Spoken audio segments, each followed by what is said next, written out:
ونصلي على رسوله الكريم أما بعد فأعوذ بالله من الشيطان الرجيم بسم الله الرحمن الرحيم وَلَعَبْدٌ مُؤْمِنٌ خَيْرٌ مِّن مُّشْرِكٍ وَلَوْ أَعْجَبَكُمْ صدق الله العظيم وبلغنا رسوله النبي الكريم ونحن على ذلك لمن الشاهدين والشاكرين والحمد لله رب العالمين اللهم صل على سيدنا محمد وعلى آل سيدنا محمد وبارك وسلم.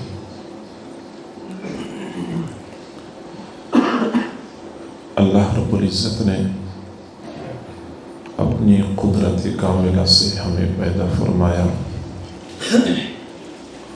اور اپنی رحمت کاملہ سے ہمیں بے شمار نعمتیں عطا فرمائیں. وَإِن تَعُدُّوا نِعْمَةَ اللَّهِ لَا تُحْصُوهَا اگر تم اللہ تعالیٰ کی نعمتوں کو گننا چاہو تو تم ہرگز نہیں گن سکتے. اللہ کی نعمتیں بے شمار ہیں، لیکن اللہ تعالیٰ کی دی ہوئی بعض نعمتیں ایسی ہوتی ہیں جو بے مثل اور بے مثال ہوتی ہیں. ان کا کوئی بدل، کوئی نعم البدل نہیں ہوتا. ان میں سے ایک بہت بڑی نعمت ایمان ہے. اپنے گھر میں بغیر کسی استحقاق کے ہمارے تمام تر کرتوتوں کے باوجود اللہ نے ہمیں ایمان کی دولت عطا فرمائی ہے. یہ اللہ تعالیٰ کا ہم پر احسان عظیم ہے. میرے بھائیوں، چونکہ ایمان کو حاصل کرنے کے لیے ہمیں سفر نہیں کرنا پڑا، ہمیں مال پیسہ خرچ نہیں کرنا پڑا، ہمیں مشقت نہیں اٹھانی پڑی. گھر میں بیٹھے بیٹھے اللہ نے ہمیں ایمان کی دولت عطا فرمائی ہے. ابھی ہم پیدا ہو چکے تھے کہ ہمارے کان میں اذان اور اقامت کی آواز پہنچ جائے گی. ہم نے تھوڑا سا شعور سنبھالا تو اپنی والدہ کو قرآن کی تلاوت کرتے ہوئے پایا. بھی ہم چھوٹے تھے، والد صاحب انگلی سے پکڑ پکڑ کے مسجد میں ساتھ لے جایا کرتے تھے. اسی وقت سے ہمیں دین اور ایمان سے متعارف کریں گے.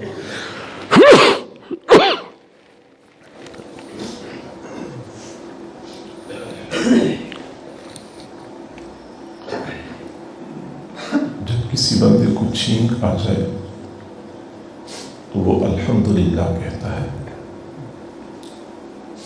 یہ سنت طریقہ ہے. اور اگر وہ الحمدللہ اونچی آواز سے کہے اور سننے والے اس کو سن لیں تو ان پر واجب ہوتا ہے کہ وہ یرحمک اللہ کہیں. اور چونکہ مجمع میں اکثر لوگ اس مسئلے کو نہیں جانتے، پھر چھینکنے والے کو چاہیے کہ وہ الحمدللہ اونچی آواز سے نہ کہے، دل ہی دل میں کہے، تو اس کی سنت پوری ہو جاتی ہے اور سننے والوں پر یرحمک اللہ کہنا واجب نہیں ہوتا. اس طرح سننے والے بھی گناہ سے بچ جاتے ہیں اور کہنے والا، چھینکنے والا اپنی سنت پوری کر لیتا ہے. آپ ذرا آگے آگے آ جائیں، جگہ نہیں ہے، تھوڑا سا آگے ہوجائیں. یہ نوجوان اور یہ بچے اگر سائڈ پہ ہو جائیں تاکہ بڑوں کے لیے جگہ خالی ہو جائے. چلو بچہ، ماشاء اللہ ماشاء اللہ. ہاں، بڑوں کا ادب یہ بھی ہے کہ ان کے لیے مطلب سامنے بڑی جگہ خالی کر دیں.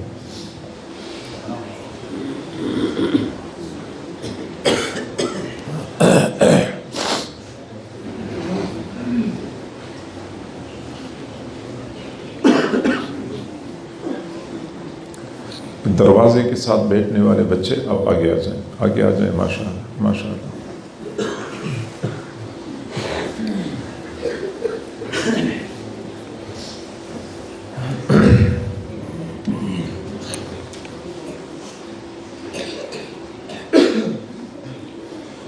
چونکہ ہمیں ایمان گھر میں ملا ہے، بغیر کسی مشقت کے ملا ہے اور مفت میں ملا ہے، تو جو چیز مفت میں مل جاتی ہے اس کی قدر نہیں ہوتی۔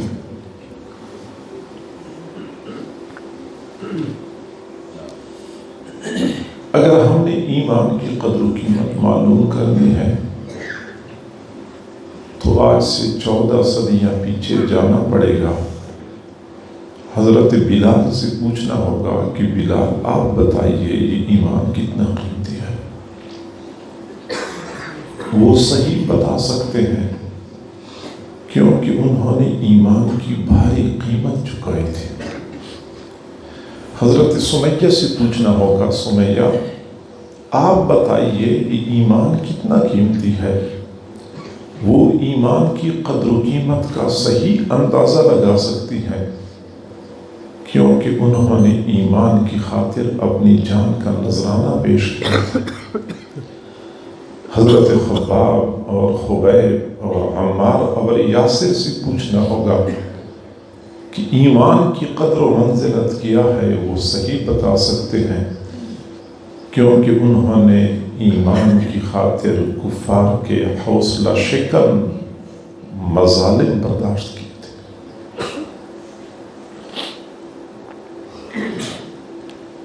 میرے بھائیوں، ایمان وہ نعمت ہے جو مال پیسے کی بدولت کسی کو نہیں مل سکتا۔ حسب نسب، ذات اور برادری کی وجہ سے بھی ایمان تقسیم نہیں ہوتا۔ شکل و صورت یا ذہانت اور قابلیت کے ذریعے بھی ایمان حاصل نہیں کیا جا سکتا۔ یہ صرف اور صرف عطیہ خداوندی ہے۔ اللہ تعالیٰ جس کو چاہتا ہے ایمان کی دولت عطا فرما دیتا ہے۔ حضرت بلال رضی اللہ تعالیٰ عنہ فرمایا کرتے تھے، پاک ہے وہ پروردگار جس نے ایمان کی تقسیم کو اپنے قبضے میں رکھا ہے۔ اگر یہ بندوں کے اختیار میں ہوتا تو مجھ کالے کلوٹے کو کون ایمان دیتا۔ یہ اللہ کی عطا ہے۔ میرے بھائیوں، دنیا کا دستور ہے کہ جو چیز زیادہ قیمتی ہوتی ہے وہ زیادہ حفاظت کی محتاج ہوتی ہے۔ گھر کے افراد گھر سے کہیں جا رہے ہوتے ہیں، ان کو اس بات کی فکر نہیں ہوتی کہ ہماری غیر موجودگی میں چور آ جائیں گے اور بستر لے کے چلے جائیں گے، چارپائیاں لے کے چلے جائیں گے، بلکہ ان کو یہ فکر لاحق ہوتی ہے کہ ہماری غیر موجودگی میں چور آ جائیں گے، سونا لے کے چلے جائیں گے، نقدی لے کے چلے جائیں گے۔ اور یہ بھی ایک مسلمہ بات ہے کہ چور جب بھی چوری کرتے ہیں، ڈاکو جب بھی ڈاکہ ڈالتے ہیں، ہمیشہ کے لیے قیمتی چیز پہ ڈاکہ ڈالتے ہیں۔ آپ نے نہیں سنا ہوگا کہ چوروں نے رات کو نقب لگائی اور گھر سے چارپائیاں لے کے چلے گئے یا کرسیاں اور میزیں لے کے چلے گئے۔ چور بھی گھر میں سونا اور چاندی اور نقدی تلاش کرتے ہیں۔ اگر یہی بات ہے تو ہمارے پاس سب سے زیادہ قیمتی سرمایہ ہمارا ایمان ہے، اور ہمارا دشمن شیطان ہے۔ شیطان کی پوری کوشش ہے کہ وہ بندوں کی ایمان پہ ڈاکہ ڈال دے اور بندوں کو ایمان سے محروم کر دے۔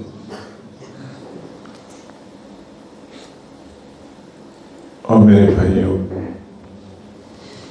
ہر زمانے میں ایمان کی حفاظت کے لیے فکر مند ہونا ضروری تھا، لیکن آج کے اس پرفتن دور میں ایمان جتنا زیادہ خطرے میں پڑ چکا ہے، شاید کسی زمانے میں ہمارا ایمان اتنا خطرے میں نہیں تھا۔ آج سے 14 صدیاں پہلے حضور صلی اللہ علیہ وسلم نے ان خطرات کی نشاندہی فرمائی ہے۔ آپ صلی اللہ علیہ وسلم نے فرمایا، بادروا بالاعمال الصالحہ، اے میرے صحابہ، نیک اعمال میں جلدی کیا کرو، ستکون فتن کقطع اللیل المظلم، ان قریب ایسے فتنے آنے والے ہیں جیسا کہ تاریک رات کے تہ در تہ اندھیرے ہوتے ہیں۔ یصبح الرجل مؤمنا ویمسی کافرا، صبح کو بندہ مومن ہوگا، شام کو کافر ہو چکا ہوگا۔ ویمسی الرجل مؤمنا ویصبح کافرا، شام کو بندہ مومن ہوگا، صبح کو وہ کافر ہو چکا ہوگا۔ وہ فتنوں والا زمانہ آج ہمیں اپنی آنکھوں سے نظر آ رہا ہے۔ لوگوں کا ایمان خطرے میں پڑ چکا ہے۔ صبح کے وقت گھر سے نکلتے ہیں ایمان کی حالت میں، دن کے وقت کسی ایسے بندے کے ہتھے چڑھ جاتے ہیں جو ایمان کا ڈاکو ہوتا ہے، اس کا ایمان لوٹ لیتے ہیں۔ شام کو یہ بندہ واپس آتا ہے تو ایمان سے محروم ہو چکا۔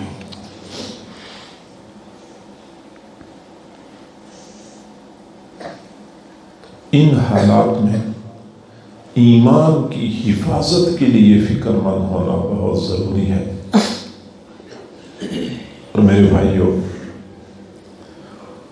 شیطان پوری زندگی بندے کا پیچھا کرتا ہے کہ کسی طریقے سے اس کو ایمان سے محروم کر دیا جائے، لیکن جو زندگی گزرتی جاتی ہے، بندہ موت کے قریب ہوتا جاتا ہے، تو شیطان کی کوششوں میں بھی تیزی آتی جاتی ہے، یہاں تک کہ عین موت کے وقت شیطان کی کوششیں زوروں پر ہوتی ہیں۔ شیطان پوری ایڑی چوٹی کا زور لگاتا ہے کہ اگر اس وقت میں نے اس بندے کے اوپر غلبہ حاصل کر لیا، اس کی پوری زندگی کی محنت ضائع ہو جائے گی۔ پوری کوشش کرتا ہے کہ اس بندے کے دل و دماغ میں اللہ کے بارے میں، قرآن کے بارے میں شکوک و شبہات ڈال دیے جائیں، اور یہ بندہ دنیا سے جائے تو ایمان ساتھ لے کے نہ چلا جائے۔ اور میرے بھائیوں، لوگ یہ کہتے ہیں کہ فلاں بندے کا 10 سالہ تجربہ ہے، فلاں کا 20 سالہ تجربہ ہے، فلاں کا 30 سالہ تجربہ ہے۔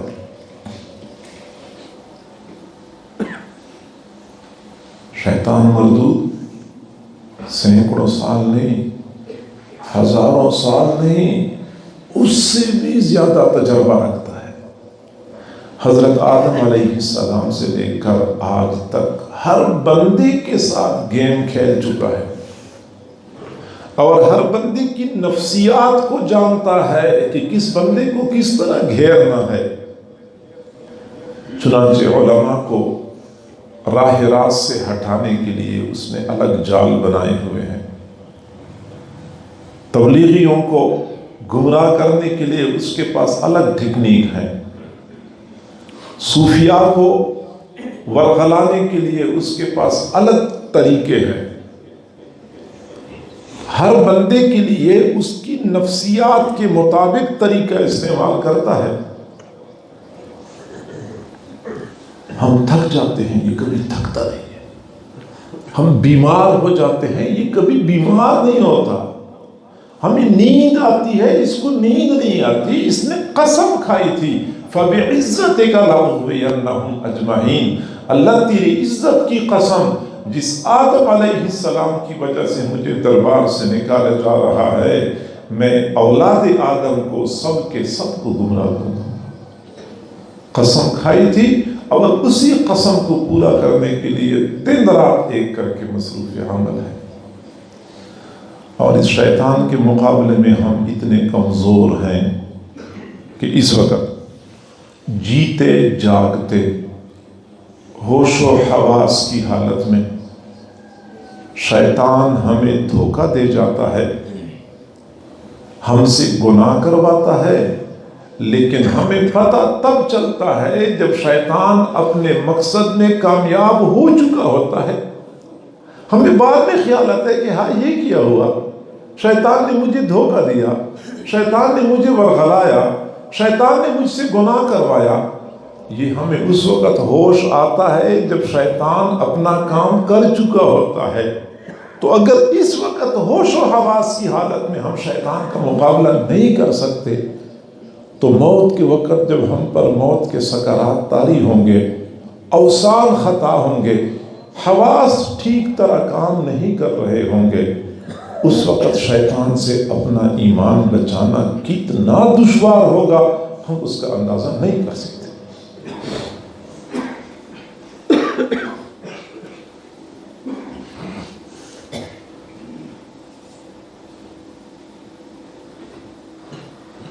ان لمحات کے لیے فکر مند ہونا اور اپنے ایمان کو بچانے کے لیے متفکر ہونا، یہ آج ہمارا بہت اہم فریضہ ہے۔ میرے بھائیو، موت کے لمحات بہت سخت ہیں اور ہمارا دشمن بہت خطرناک ہے، اور افسوس کی بات یہ ہے کہ نماز کی فکر کرنے والے بہت سارے ہیں، اللہ تعالی ہمیں اور زیادہ فکر مند بنا دے۔ روزے کی فکر کرنے والے، زکوٰۃ کی فکر کرنے والے بہت سارے ہیں، لیکن موت کے وقت اپنے ایمان کی حفاظت کے لیے فکر کرنے والے لوگ بہت تھوڑے۔ اور ہمارے اکابر، ہمارے اسلاف، جن کے سینوں میں پہاڑوں جتنا وزنی ایمان تھا اور مضبوط ایمان تھا، وہ بھی اپنے آخری لمحات کے لیے بڑے فکر مند ہوتے کہ پتہ نہیں ہم ایمان کو بچا سکیں گے یا نہیں بچا سکیں گے۔ علامہ ذہبی رحمۃ اللہ علیہ نے ایک محدث کا تذکرہ فرمایا ہے، ابو بکر بن عیاش رحمہ اللہ تعالی، ان کو پوری زندگی کسی نے مسکراتے ہوئے نہیں دیکھا۔ کسی نے پوچھا بالکل مسکراتے نہیں ہے، فرمایا میں کیسے مسکرا سکتا ہوں کہ مجھے نہیں معلوم کہ میں اپنا ایمان بچا کے لے جا سکوں گا یا نہیں لے جا سکوں گا۔ ہاں، جس دن مجھے پتہ چل جائے کہ میں اپنا ایمان بچا کے لے جانے میں کامیاب ہو چکا ہوں، اس دن دنیا والے مجھے مسکراتا دیکھیں گے۔ وہ فرماتے پوری زندگی کسی نے مسکراتے ہوئے نہیں دیکھا، لیکن وفات کے بعد غسل دینے والے غسل دے رہے تھے اور وہ غسل کے تختے پہ مسلسل مسکرا رہے تھے، دنیا والوں کو پیغام دے رہے تھے کہ میں اپنا ایمان بچا کے لے جانے میں کامیاب ہو چکا ہوں۔ اللہ تعالی ہم سب کی ایمان کی حفاظت فرمائے۔ کچھ اعمال ایسے ہیں کہ اگر ہم ان کا اہتمام کریں تو امید کی جاتی ہے کہ ہمارا ایمان بچ جائے گا، ہم اپنی ایمان کو بچا کے لے جانے میں کامیاب ہو جائیں گے۔ ان اعمال میں سے پہلا عمل، ایمان ہمیں ملا ہے اللہ کے فضل سے، ہماری قابلیت کی وجہ سے نہیں ملا، ہماری سمجھداری اور دانائی کی وجہ سے نہیں ملا ہے، ایمان ملا ہے اللہ کے فضل سے۔ اور ایمان بچے گا تو اللہ کے فضل سے بچے گا۔ نہ کسی کو اس کا علم بچا سکتا ہے، نہ کسی کو اس کی دینی خدمات بچا سکتی ہیں، نہ کسی کو اس کی ذہانت اور قابلیت بچا سکتی ہے۔ ایمان ملا ہے تو اللہ کے فضل سے، بچے گا تو اللہ کے فضل سے۔ بچے گا وہی جس کو اللہ بچاتا ہے، جس کے ساتھ اللہ کا فضل شامل ہو جائے۔ میرے بھائیوں، اس وقت اگر ہم کلمہ پڑھتے ہیں یہ ہمارا کمال تو نہیں ہے، یہ تو اللہ کے فضل اور کرم کا نتیجہ ہے، ورنہ جب اللہ تعالیٰ اپنے فضل کو روک لیتا ہے، بندے سے اپنے فضل کو روک لیتا ہے، بندے کی مت ماری جاتی ہے، اچھا بھلا پڑھا لکھا بندہ گائے کا پیشاب پینا اپنے لیے سعادت سمجھتا ہے، نفس و شیطان کے حوالے ہو جاتا ہے، پھر نفس و شیطان بندے کے ساتھ کھیلتے رہتے ہیں، بندے کا دماغ ہی خراب ہو جاتا ہے۔ ایمان ملا ہے اللہ کے فضل سے، بچے گا اللہ کے فضل سے، اللہ کا فضل ہوگا تو بچے گا۔ اب اللہ کا فضل کیسے ہمارے ساتھ رہے گا؟ کہ ہم اللہ کے ساتھ تعلق مضبوط بنائیں، جتنا ہمارا تعلق مضبوط ہوگا اتنا ہی اللہ کا فضل ہمارے ساتھ ہوگا، جب اللہ کا فضل ہوگا تو ایمان ہمارا محفوظ ہوگا۔ اب میرے بھائیوں، اللہ کا فضل، اللہ کا تعلق حاصل کرنے کے لیے ہمارے پاس قرآن ہے، ہمارے پاس دین ہے، ہمارے پاس حدیث ہے، ہمارے پاس اسلام ہے، ان کو تھام لے۔ لیکن ظاہری بات ہے کہ آپ کہیں گے ہم تو کمزور لوگ ہیں، پوری دین پہ ہم سے عمل نہیں ہوتا، گناہ ہم سے چھوٹتے نہیں ہیں، پورے قرآن پہ ہم عمل نہیں کر سکتے۔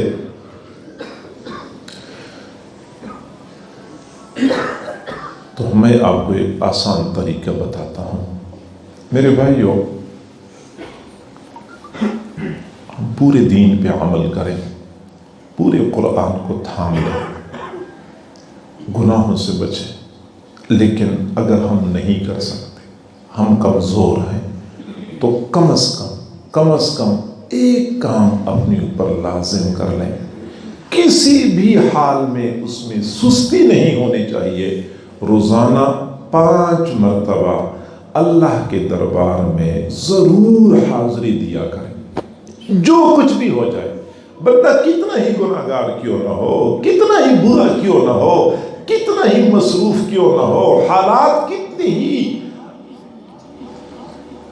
ہنگامی کیوں نہ ہو، ہر حال میں 5 مرتبہ اپنے اللہ کے سامنے کھڑا ہونا، اپنی پیشانی اللہ کے سامنے زمین پہ رگڑنا اور اپنی بندگی کا اظہار کرنا، اس تعلق کو جوڑنا، یہ اپنے اوپر لازم کر لیں۔ فائدہ کیا ہوتا ہے؟ میرے بھائیوں، جب ہم فجر کی نماز پڑھتے ہیں، پھر باہر نکل جاتے ہیں، گھر میں، دفتر میں، بازار میں، 7 گھنٹے 8 گھنٹے گزارتے ہیں کہ ظہر کی آذان ہوتی ہے۔ یہ 7-8 گھنٹے ہم نے گناہوں میں گزارے ہوتے ہیں، لیکن جو ہی ظہر کی آذان ہوتی ہے، ہم سارے کام کاج چھوڑ کے مسجد کا رخ کرتے ہیں، سر جھکا ہوتا ہے، دل میں ندامت ہوتی ہے، ہم زبان سے کچھ نہیں کہہ رہے ہوتے، لیکن ہمارا دل کہہ رہا ہوتا ہے کہ اے اللہ، میں بہت گناہگار ہوں، بہت برا ہوں، میں گناہوں کو نہیں چھوڑ سکتا، لیکن میں تجھے بھی نہیں چھوڑ سکتا۔ تجھے منانے کے لیے، تیرے ساتھ تعلق جوڑنے کے لیے میں تیرے دربار میں حاضری دے رہا ہوں۔ پھر یہ بندہ سر جھکا کے اپنے اللہ کے سامنے کھڑا ہو جاتا ہے، قیام کی حالت میں، رکوع کی حالت میں، سجدے کی حالت میں رب کی تعظیم بیان کر رہا ہوتا ہے۔ اللہ کو ترس آ جاتا ہے، چلو اس بندے نے گناہ تو بہت کیے ہیں، لیکن اب میرے گھر میں آیا ہے، صلح کرنے کے لیے آیا ہے، تو کیوں نہ میں اس کے گناہوں کو بخش دوں۔ فرشتوں کو حکم دیتا ہے کہ فجر اور ظہر کے درمیان جتنے گناہ کر چکا ہے سب کو مٹا دو، گناہ مٹ جاتے ہیں۔ پھر یہ ظہر سے فارغ ہو کے بازار میں چلا گیا، دفتر میں چلا گیا، عصر تک 2 گھنٹے 3 گھنٹے 4 گھنٹے مسلسل نافرمانی میں گزارتا ہے، لیکن جو ہی عصر کی اذان ہوتی ہے، یہ سارے کام کاج چھوڑ کے اللہ کے دربار میں حاضری دیتا ہے۔ اس کے دل کے جذبات یہ ہوتے ہیں کہ اے اللہ، میں نفس اور شیطان کے مقابلے میں کمزور ہوں، وہ مجھ سے گناہ کرواتے ہیں، میں تجھ سے تیری نافرمانی تو کرتا ہوں، لیکن میں تجھ سے دور نہیں ہونا چاہتا۔ اللہ میں گناہگار ضرور ہوں لیکن میں باغی نہیں ہوں، میں باغی نہیں ہوں، میں بغاوت نہیں کرتا۔ تو میں ایک مرتبہ پھر تجھے منانے کے لیے تیرے دربار میں حاضری دیتا ہوں۔ پھر یہ سر جھکا کے اللہ کے سامنے کھڑا ہو جاتا ہے۔ اللہ تعالیٰ کو پھر ترس آ جاتا ہے، اس کی پچھلے گناہوں کو معاف کر دیتا ہے۔ مغرب میں پھر یہی حالت ہوتی ہے۔ عشاء میں جب یہ آتا ہے، اے اللہ میں کیا کروں، میں نہیں کرنا چاہتا گناہ، لیکن شیطان اور نفس میرا پیچھا نہیں چھوڑتے، میں بار بار تیرے دربار میں حاضری دیتا ہوں۔ یہ اس بات کی دلیل ہے کہ میں تجھ سے دور نہیں ہونا چاہتا، تجھے چھوڑ کے میں کہاں جا سکتا ہوں، میں پھر تیرے دربار میں حاضری دیتا ہوں۔ اس طریقے سے جب بندہ زندگی گزارتا ہے، آخرکار اللہ تعالیٰ کو ترس آ جاتا ہے کہ میرا بندہ بھی عجیب ہے، نہ مجھے چھوڑ سکتا ہے، نہ گناہوں کو چھوڑ سکتا ہے، کیوں نہ میں اس کو اپنے مقربین میں شامل کر دوں۔ پھر اللہ کی رحمت کی نظر متوجہ ہو جاتی ہے، دل کی دنیا میں انقلاب برپا ہو جاتا ہے، گناہوں سے چھٹکارا مل جاتا ہے، بندہ اللہ کے مقربین میں شامل ہو جاتا ہے۔ وہ جدھر بھی گیا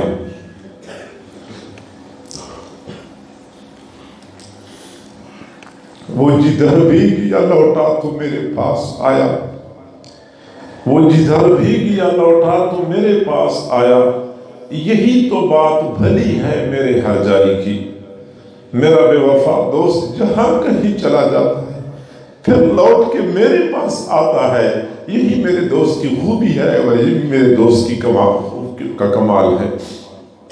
ہم جہاں کہیں چلے جائیں پھر دوبارہ اپنے رب کے در پہ آیا کریں۔ تعلق بار بار ٹوٹتا ہے لیکن بار بار جڑ جاتا ہے، یہ اللہ کے ساتھ تعلق مضبوط بنائیں۔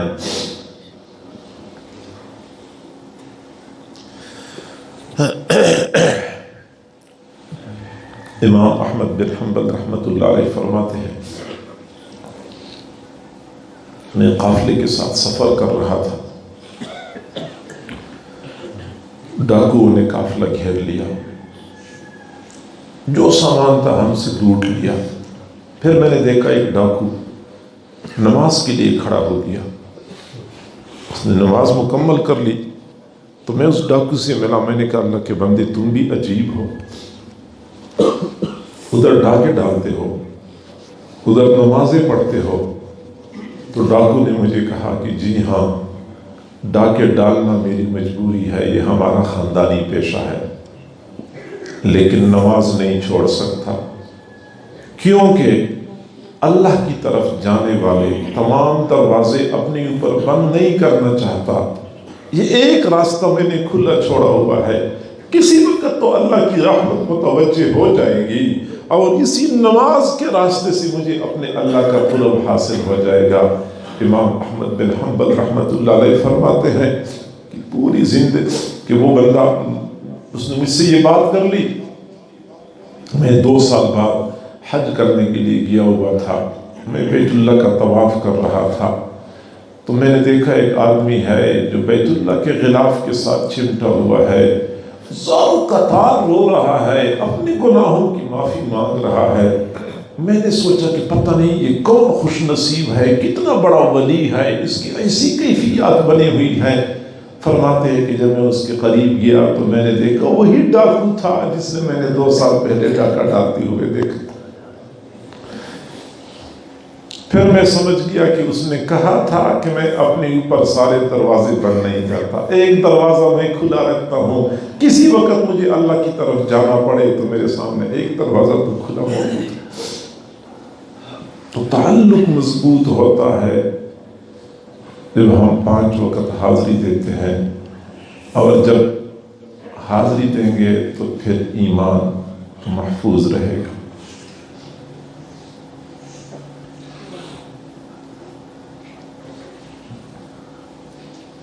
بابا جی نے کہا کہ بیٹا حاضری لگایا کرو،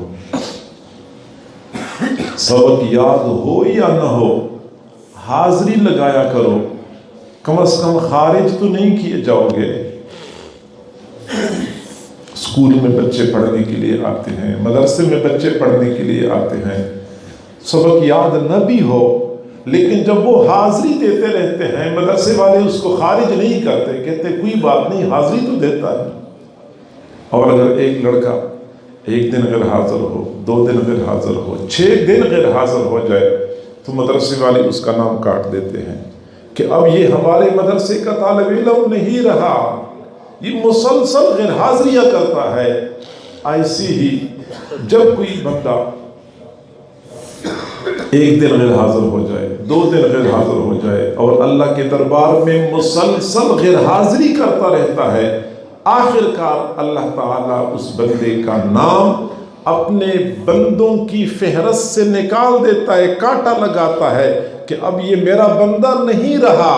من ترک الصلاۃ متعمدا فقد کفر، جو بندہ قصداً نماز چھوڑتا ہے اور اس کو عادت بنا دیتا ہے، اللہ تعالیٰ اس کو کفار کے صف میں شامل کر دیتا ہے۔ اب یہ خارج ہو گیا، یہ میرا بندہ نہیں رہا۔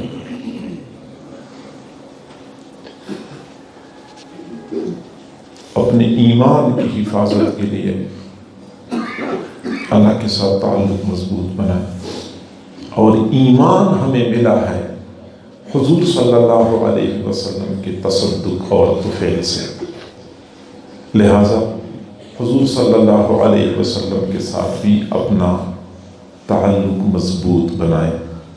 ان کے ساتھ تعلق مضبوط بنانے کے لیے ایک تو ہم سنتوں کی اتباع کریں، ایک سنت پہ مرنے مٹنے والے بن جائیں، سر کے بالوں سے لے کر پاؤں کے ناخنوں تک اپنے آپ کو سنتوں سے آراستہ و بے راستہ کر دیں، ایمان محفوظ ہو جائے گا۔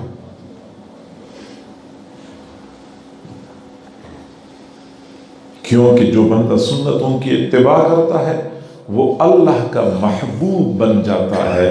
ان کنتم تحبون اللہ فاتبعونی یحببکم اللہ، تم رسول اللہ کی اتباع کرو گے اللہ تم سے محبت کرے گا۔ جب اللہ کا محبوب بن جاتا ہے بندہ تو اللہ اس بندے کو ایمان سے محروم نہیں کرتا۔ تو سنتوں کی اتباع کریں۔ دوسرا یہ کہ درود شریف کثرت سے پڑھا کریں۔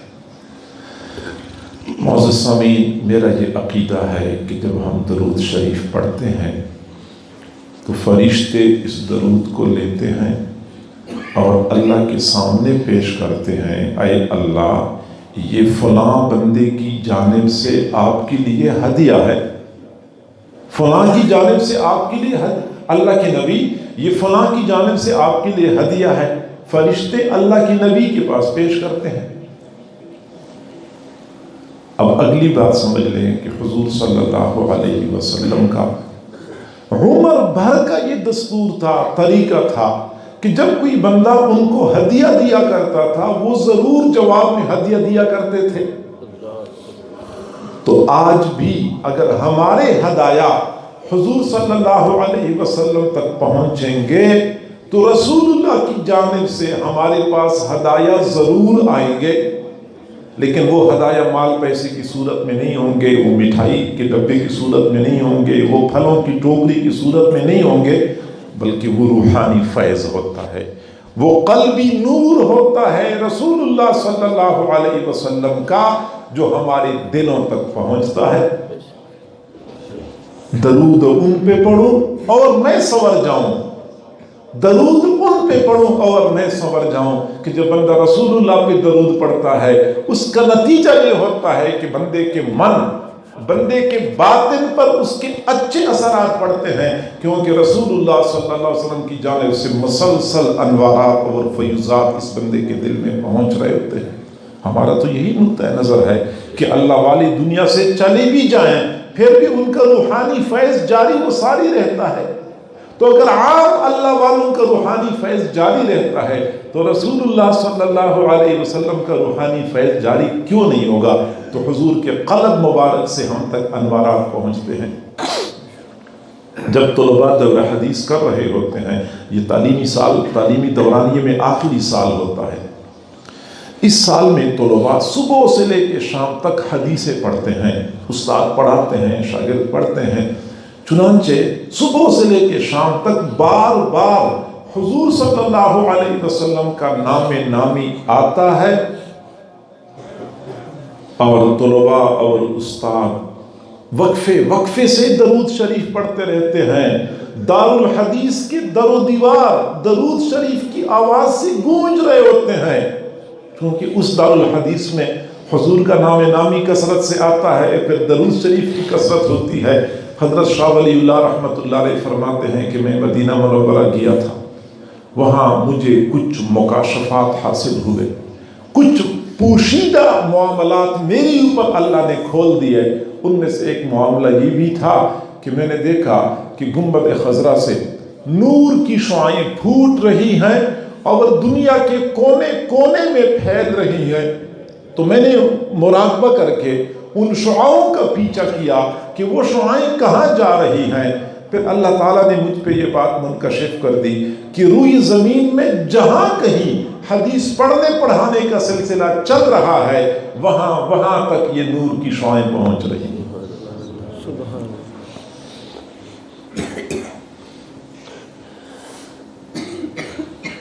تو رسول اللہ کے ساتھ ہمارا تعلق مضبوط ہو جائے گا، وہاں سے مسلسل فیض ملتا رہے گا، اور یہی فیض مسلسل ہماری ایمان کی حفاظت کا ذریعہ ہے۔ تیسری چیز یہ کہ ہمیں ایمان ملا ہے مسجد سے، ہمیں ایمان ملا ہے مدرسے سے، ہمیں ایمان ملا ہے علماء سے۔ یہ ایمان کے طرق ہیں، ان کے ذریعے ہم تک ایمان پہنچا ہے۔ ہم ان کے ساتھ تعلق مضبوط بنائیں، مسجد کے ساتھ، مدرسے کے ساتھ، علماء کے ساتھ اپنا تعلق مضبوط بنائیں، دین کی دعوت کا کام کرنے والوں کے ساتھ اپنا تعلق مضبوط بنائیں، مشائخ صوفیاء کا دامن مضبوطی سے تھام لیں۔ اس پرفتن دور میں کسی نیک شخصیت کے زیر سایہ رہیں، کسی نیک شخصیت کے ہاتھ میں اپنا ہاتھ دے دیں کہ مجھے آپ جیسے چلائیں گے میں چلتا رہوں گا، تو وہی بندہ بچے گا، وہی بندہ بچے گا، ورنہ ان فتنوں سے بچنا ہمارے بس کا روگ نہیں ہے۔